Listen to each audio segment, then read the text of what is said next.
विजय sir, प्रधानमंत्री जी उत्तर प्रदेश भी आ रहे हैं 30 तारीख को। कानपुर जाने का भी है सीन उनका, और साथ में खबर ये भी है कि वो जो पहलगाम हमले में मारे गए थे, शहीद हुए थे शुभम द्विवेदी, उनके घर भी जाएंगे। अभी जिस तरीके की बात सकेत कह रहे थे, तो क्या वहां पर भी उस तरीके का सीन दिखाई देगा कि प्रधानमंत्री के ऊपर पुष्प वर्षा में शुभम के परिवार को शामिल कराया जाएगा? याद करा दें दर्शकों को कि राहुल गांधी उनके घर जा चुके हैं ऑलरेडी, और राहुल गांधी के जब वो घर पहुंचे थे तो शुभम द्विवेदी के परिवार ने यह बात कही थी कि देश का प्रधानमंत्री इंदिरा गांधी जैसा होना चाहिए। आज अगर इंदिरा गांधी होती तो ये परिस्थितियां अलग होती। उन्होंने जिक्र किया था इंदिरा गांधी का, और उसके बाद प्रधानमंत्री मिलने जा रहे हैं वहां से। क्या न केवल शुभम द्विवेदी के परिवार बल्कि उत्तर प्रदेश और भारत के लोगों को जो है वो ज्यादा उम्मीदें होंगी प्रधानमंत्री से? एक बार फिर हम लोग तुलना देखेंगे, देश के लोग क्या तुलना करते हुए दिखाई देंगे इंदिरा गांधी और नरेंद्र मोदी जी की? विजय सर, देखिए, इस ऑपरेशन सिंदूर के बाद और जिस तरीके से राहुल गांधी शुभम द्विवेदी से लेके और पुंछ तक गए, ये पिछले 10 साल 12 साल के बाद, 2014 के बाद अगर आप ये देखें तो ये पहली बार हो रहा है कि मोदी जी राहुल गांधी को फॉलो कर रहे हैं। लेकिन अब उसमें बड़ी दुविधा वाली स्थिति है। दुविधा ये हो गई है कि अगर वो जाते हैं शुभम द्विवेदी के घर, तो राहुल गांधी तो पहले हो आ चुके हैं, और शुभम द्विवेदी के परिवार ने जो ये कह दिया कि साहब इस देश को इंदिरा गांधी जैसा प्राइम मिनिस्टर चाहिए, तो वो भी बहुत बड़ी दुविधा उत्पन्न कर देता है मोदी जी के सामने कि भाई इन्होंने इतनी गलत बात कैसे कह दी। अब उनके सामने बड़ी धर्म संकट वाली स्थिति है, और उसमें अगर नहीं जाते हैं तो एक दूसरी तरफ की बहस खड़ी होगी देश में। तो पहली बार मैं ये देख रहा हूं 2014 के बाद कि बड़ी असमंजस की स्थिति में भाजपा का शीर्ष नेतृत्व पड़ा है। तो उसका एक वाया मीडिया निकाला गया है, जो आपने गुजरात में देखा है कि उनके परिवार को पहले ही ये कर दिया गया कि आप लोग आइए। हो सकता है कि मोदी जी उनके शुभ, अभी तो मेरे ख्याल से अभी कोई ऑफिशियल सूचना नहीं आई है कि इस तरह की कि उनके घर जाएंगे, ये आ गई है तो मुझे पता नहीं है। तो हो सकता है कि फिर उनको बुला के कहीं मिल ले। और देखिए, पर्दे के पीछे पूरी तैयारी चल रही होगी कि उनके परिवार के लोगों को क्या कहना है। बहुत मुमकिन है कि वहां से स्टेटमेंट आवे कि ऑपरेशन सिंदूर के बाद उस परिवार को बड़ी राहत मिली, जो बदला लिया गया, ये सब चीजें होंगी, क्योंकि यही सब तो इवेंट के ये लोग मास्टर लोग हैं। उसमें हम लोग को बार बार उस पर कहने की जरूरत नहीं है, क्योंकि अब ये पूरा देश समझ गया है। तो अब देखना ये है कि कानपुर का, लेकिन एक चीज मैं बताऊं आपको कि इसका रेजिडुअल इफेक्ट बनाए रखने के लिए सिंदूर ऑपरेशन का, मैं आपके शो में पहले भी कह चुका हूं कि जिस तरीके से पूरा अपोजिशन देश का और देश की 140 करोड़ जनता सेना के साथ और सरकार के साथ खड़ी थी, तो जहां सरकार को ताकत मिलनी थी इससे, उसमें मुझे ये लगा कि सरकार कुछ असहज हो रही थी कि आखिर कोई कुछ ऐसा बोलता क्यों नहीं कि हम उनको ये सिद्ध करें कि ये लोग पाकिस्तान के साथ हैं। तभी से अब उसके बाद ऑपरेशन सिंदूर हुआ, इसमें कोई दो राय नहीं कि सेना ने अपने पराक्रम से सटीक निशाने पे जाके वार किया और पूरे देश में उसकी प्रशंसा हुई। लेकिन जो 2 दिन बाद जो सीज फायर हुआ, जो कि पूरे देश के लोगों की समझ से परे है, कि जिस प्रधानमंत्री के दौरे में उनकी इच्छा के विपरीत कैमरामैन तक आगे पीछे नहीं हो सकता, उस सरकार के बिना इच्छा के डीजीएमओ लेवल पे सीज फायर हो जाएगा। पाकिस्तान के डीजीएमओ ने फोन कर दिया है कि डीजीएमओ, उसके बाद सीज फायर हो गया। तो देश की जनता को ये चीज ग्राह्य नहीं हो रही है। अब बाकी वो ट्रम्प का ट्वीट, सब चीज, अब सबको कुछ समझ में चीजें आ चुकी है। अब उस डैमेज कंट्रोल करने के लिए फिर ये तिरंगा यात्रा शुरू हुई। तिरंगा यात्रा का भी आपने देख लिया होगा, मैं तो नहीं था लेकिन बनारस में जहां तिरंगा यात्रा निकली थी मैं नहीं जा पाया था उस दिन देखने। हालांकि हमारे जो ऑफिस है उसके नीचे से ही वो निकल रही थी, मैं कहीं और था उस दिन, बाहर था। मैंने पूछा भाई कितनी थी, तो लोगों ने बताया कि साहब वो डिप्टी चीफ मिनिस्टर, पूरी भाजपा की लीडरशिप बनारस से लेकर यूपी तक स्टेट की सब लोग थे, तब भी मतलब 250-300 कुल आदमी थे। जो पब्लिक का सो मोटिव पार्टिसिपेशन होता है इन सब चीजों में बढ़ चढ़ के लेने का, वो चीज कहीं देखने को नहीं मिला। अब दूसरी चीज ये है कि जो अभी फराह भाई ने कहा कि अब बिहार पे निगाह लगी है, क्योंकि अब मोदी जी के सामने किसी भी कीमत पे बिहार चुनाव जीतने की चुनौती है। क्योंकि ऑपरेशन सिंदूर से मोदी जी का कद और जनता के बीच में उनकी स्वीकार्यता कितनी बढ़ी, ये बिहार इलेक्शन को लेके वो स्टैब्लिश करना चाहिए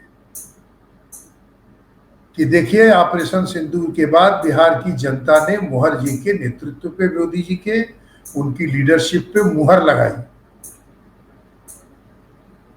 तो इसलिए अब इस परिस्थिति का लाभ नीतीश कुमार कितना उठाते हैं ये देखने वाली बात होगी। क्योंकि नीतीश कुमार पहले तो देखिए वो बहुत क्लेवर पॉलिटिशियन है, शायद अगर पहले की तरह उनका दिलो दिमाग काम करता, मैं इसको इन्वर्टेड कामा में बोल रहा हूं क्योंकि मेरे पास कोई मेडिकल रिपोर्ट नहीं है उनकी, लेकिन जिस तरह का नैरेटिव और जिस तरह का परसेप्शन उनके हेल्थ को लेके बना हुआ है देश में, उसके मद्देनजर मैं ये बात कह रहा हूं कि अगर शायद वो पहले की स्थिति रहती तो इसका वो बखूबी बड़ा फायदा उठाते और वो जो चाहते इस समय वो होता। क्योंकि देखिए बीजेपी तो मन बना चुकी थी कि इस चुनाव के बाद नीतीश कुमार जी का वही हस्त करना है जो कि शिंदे गुट का महाराष्ट्र में हुआ, लेकिन अब परिस्थितियां बदल गई हैं। सीज फायर के बाद की जो स्थिति है या देश में जो आप देखिए ना, उस सीज फायर के बाद जिस तरीके से पूरा सोशल मीडिया पे चल रहा था इंदिरा गांधी का निक्सन को जवाब, ये वो सब सारी चीजें, तो आप कुछ भी कहिए लोगों के बीच में तो बातें पेनिट्रेट करके जा चुकी है। अब नीतीश कुमार के जो पार्टी के लोग हैं, चाहे वो संजय झा हो चाहे लल्लन सिंह हो, मुझे अब वो नीतीश कुमार के लिए बहुत रिलायबल नहीं लगते। मुझे ये लगता है कि ये लोग बीजेपी की गोद में जा चुके हैं। क्योंकि आप देखिए लल्लन सिंह का एक बार पार्लियामेंट में भाषण आपके चैनल पे पहले भी इस पर ये हो चुका है कि उन्होंने नीतीश कुमार का नाम नहीं मोदी जी का कई बार नाम लिया था पार्लियामेंट में। तो अगर नीतीश कुमार उन पर ट्रस्ट करते हैं तो शायद धोखा खा जाएंगे।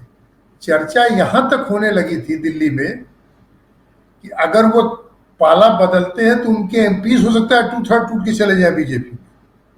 क्या होगा ये तो भविष्य की बात है, लेकिन इस तरह की चर्चाएं हो रही थी। तो ऐसा तो नहीं है कि नीतीश कुमार की पार्टी में जो लोग पूरी तरह से नीतीश कुमार के लिए समर्पित हैं और जिन्होंने बीच में उनके लड़के को भी ले आके मीडिया के सामने खड़ा किया, उसके पीछे की भावना यही थी कि अगर नीतीश कुमार के स्वास्थ्य पे प्रश्न उठाया जाएगा और उस नाम पे उनको बिहार में मार्जिनलाइज करने की कोशिश की जाएगी तो ये भ्रम मत पालिए, देखिए उनका ये लड़का तैयार है।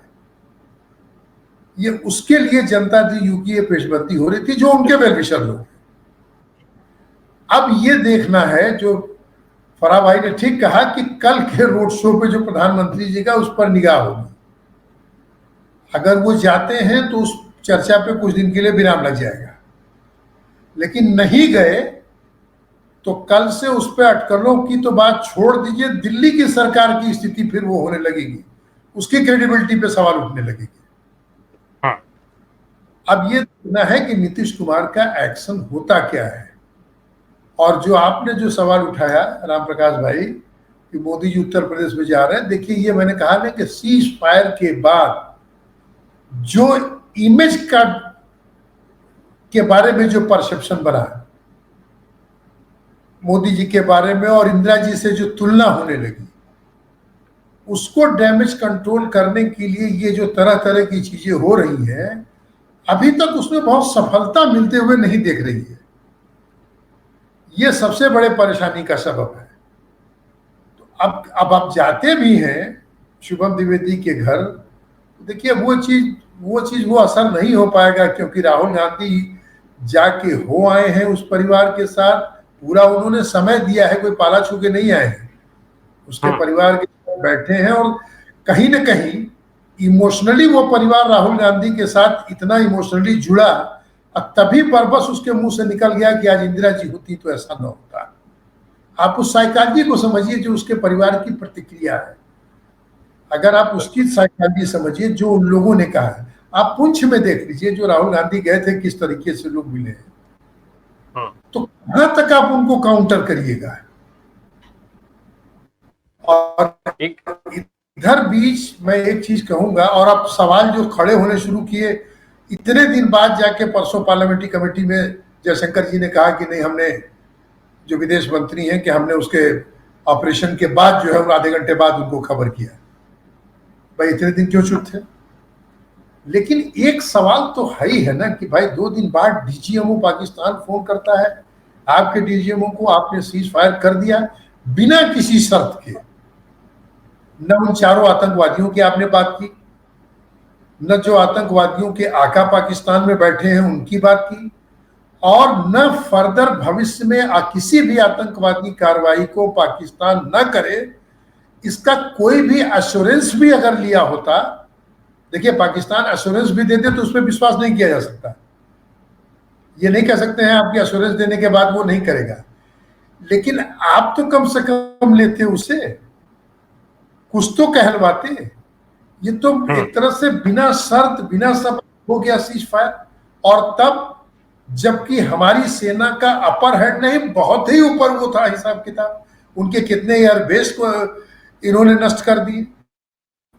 सवाल ये है कि जो पाकिस्तान अगर सीज फायर की बात किया और हो गया तो गेनर तो पाकिस्तान हुआ ना इसमें, क्योंकि उसका नुकसान होने वाला था, हमारा नुकसान थोड़ी ना। हम तो अगर होता तो ये मेरा मानना है कि अब की बार बलूचिस्तान और पीओके का कुछ हश्र हो जाता।